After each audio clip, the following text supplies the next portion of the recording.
O Senhor esteja convosco. Proclamação do Evangelho de Jesus Cristo segundo São Mateus. Glória a vós, Senhor.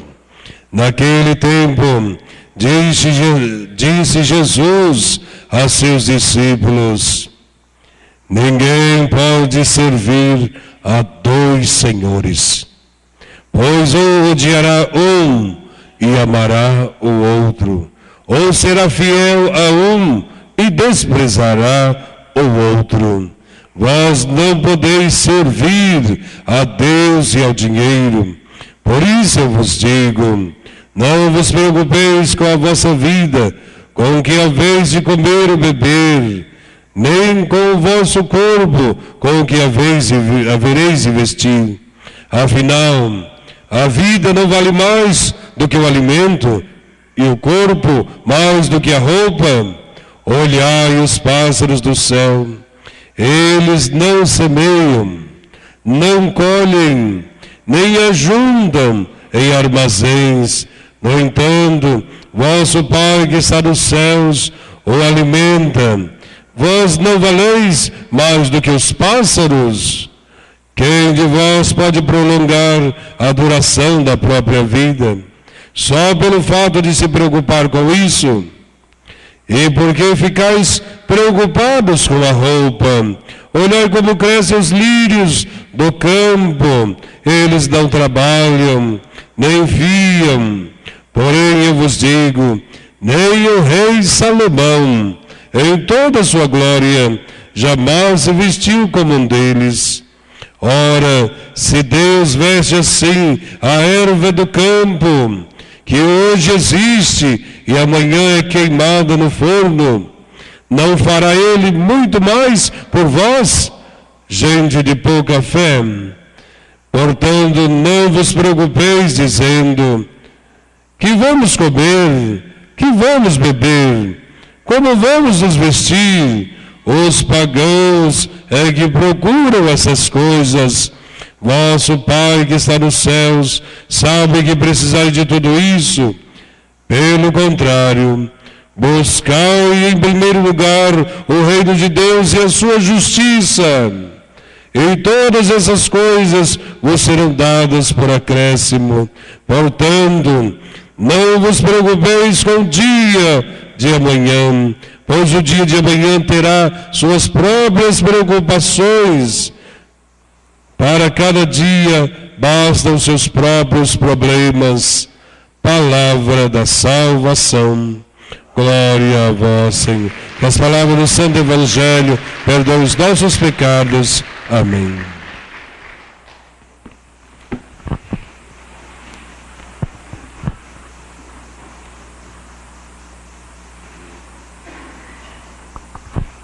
A palavra de Deus pede para nós uma tomada de consciência sobre a quem nós servimos. Quem nós servimos? O Evangelho foi claro: você não pode servir a dois senhores. Ou amará um e odiará o outro, ou será fiel a um e desprezará o outro. Não se dá, não se pode servir a dois senhores. É preciso aprender a servir a Deus, o Senhor, a Jesus Cristo. É isto que a gente tem que aprender na liturgia de hoje: servir a Cristo. As leituras nos impelem a esta reflexão. A primeira leitura proclamada para nós é tirada de um profeta chamado Isaías. Na leitura que foi proclamada deste profeta, a gente vê a situação do povo de Israel.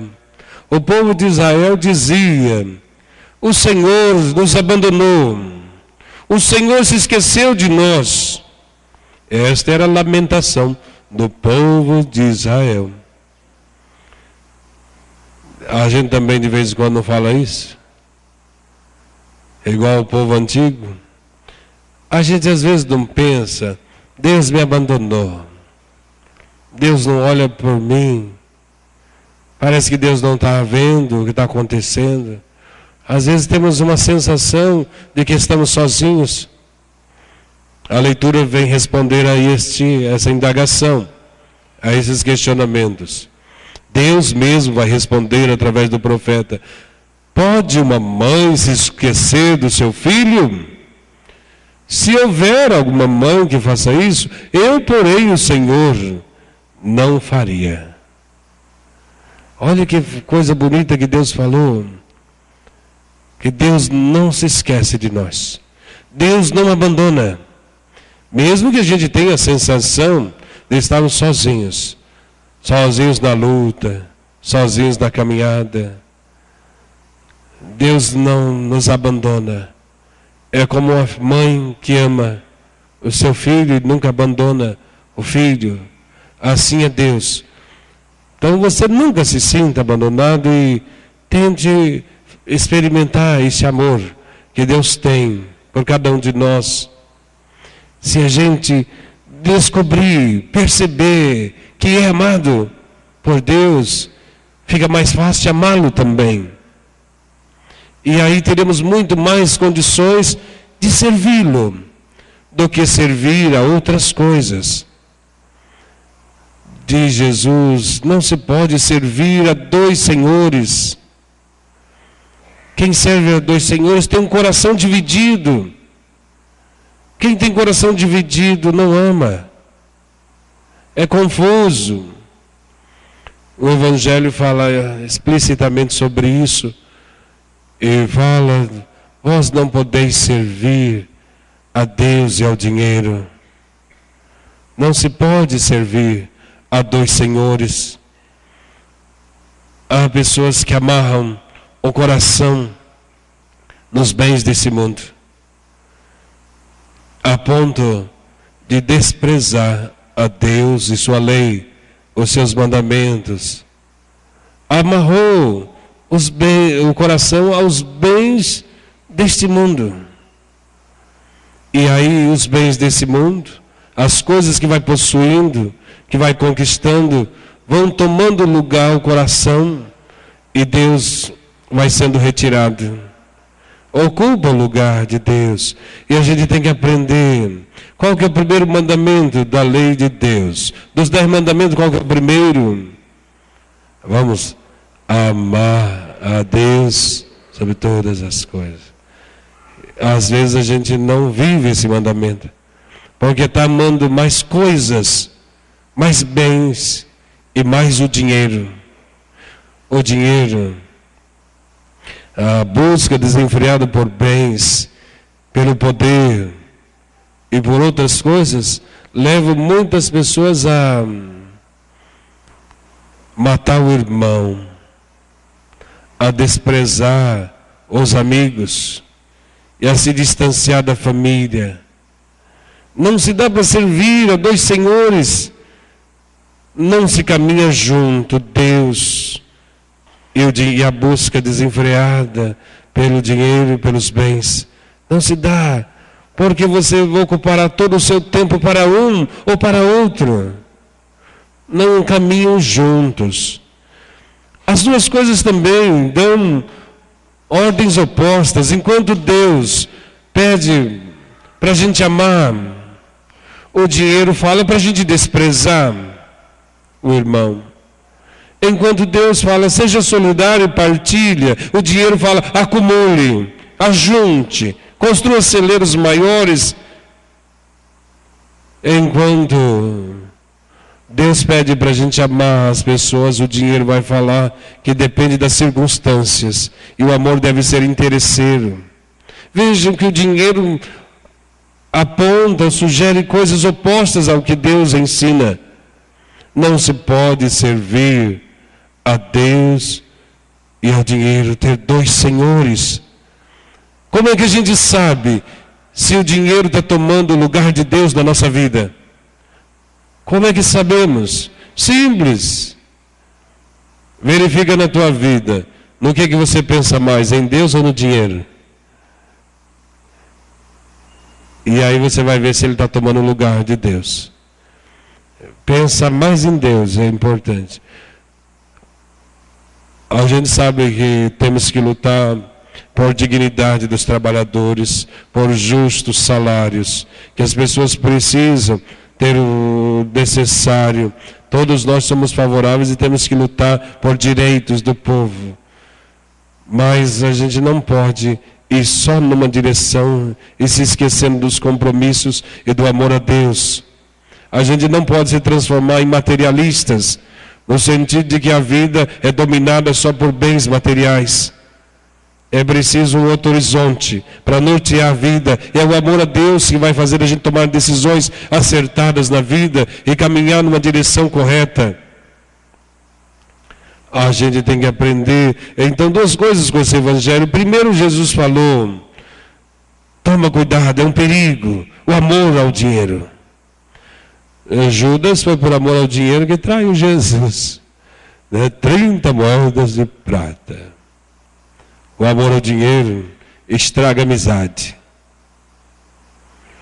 E assim tantas outras barbáries, guerras. E agora que a campanha da fraternidade vai falar de tráfico de pessoas, então tudo está por trás da questão econômica. Teremos a quaresma inteira para falar sobre esse assunto. Tráfico humano é para a liberdade que Cristo nos libertou, diz a campanha da fraternidade. Para sermos livres. A liberdade então se encontra em Deus, no seu evangelho, na sua palavra. Nesse sentido, dois perigos. O amor ao dinheiro é um perigo, diz Jesus. E Jesus diz também que as preocupações do dia a dia podem ser um perigo para o seu discípulo, para cada um de nós. E Jesus diz assim: para que ficar se preocupando com o que comer, com beber e vestir? Não é isso que vai prolongar a tua vida. Veja os pássaros do céu. Eles não plantam, não colhem, não ajuntam, mas Deus cuida deles. Vejam, as ervas do campo se vestem com tal beleza. E Jesus vai dizer para a gente não viver angustiado, tensos, equivocados, com tantas preocupações. O excesso de preocupações pode nos levar ao esquecimento do Senhor e sua palavra. Você anda muito agitado, lembra daquela passagem bíblica? Marta e Maria, e Jesus deu uma bronca na Marta, que Marta, você se anda agitada, preocupada com tantas coisas, uma coisa só importante. Jesus vai reafirmar nesse evangelho, no evangelho de hoje, dizendo para nós o seguinte: buscai primeiro o reino de Deus, e as outras coisas vos serão acrescentadas. É então que as preocupações não sufoquem o desejo de constituir o reino. A busca desenfreada por bens nesse mundo pode nos levar a esquecer do nosso compromisso com o reino. Busque as coisas de Deus, as coisas virão depois. Eu conheço muitas pessoas que fazem essa experiência. Passou a vida inteira atrás de coisas e nunca conseguiu. O dia que passou a buscar o reino de Deus, as coisas vieram. Busque primeiro servir a Deus e as coisas virão. Por isso que na segunda leitura, São Paulo, apóstolo aos Coríntios, vai afirmar que todos nos vejam como servidores de Deus, de Cristo. Que todos vejam que nós trabalhamos ou administramos os mistérios de Deus. É para que todos nos vejam como servidores de Cristo, diz São Paulo. A quem você serve? A Deus ou ao dinheiro? São Paulo afirma que todos nos vejam. Quer dizer, o testemunho é importante. Que a gente dê testemunho. O que você está fazendo pelo reino de Deus? De que forma você serve a Cristo? Como tem servido? A sua vida é um dom para os outros?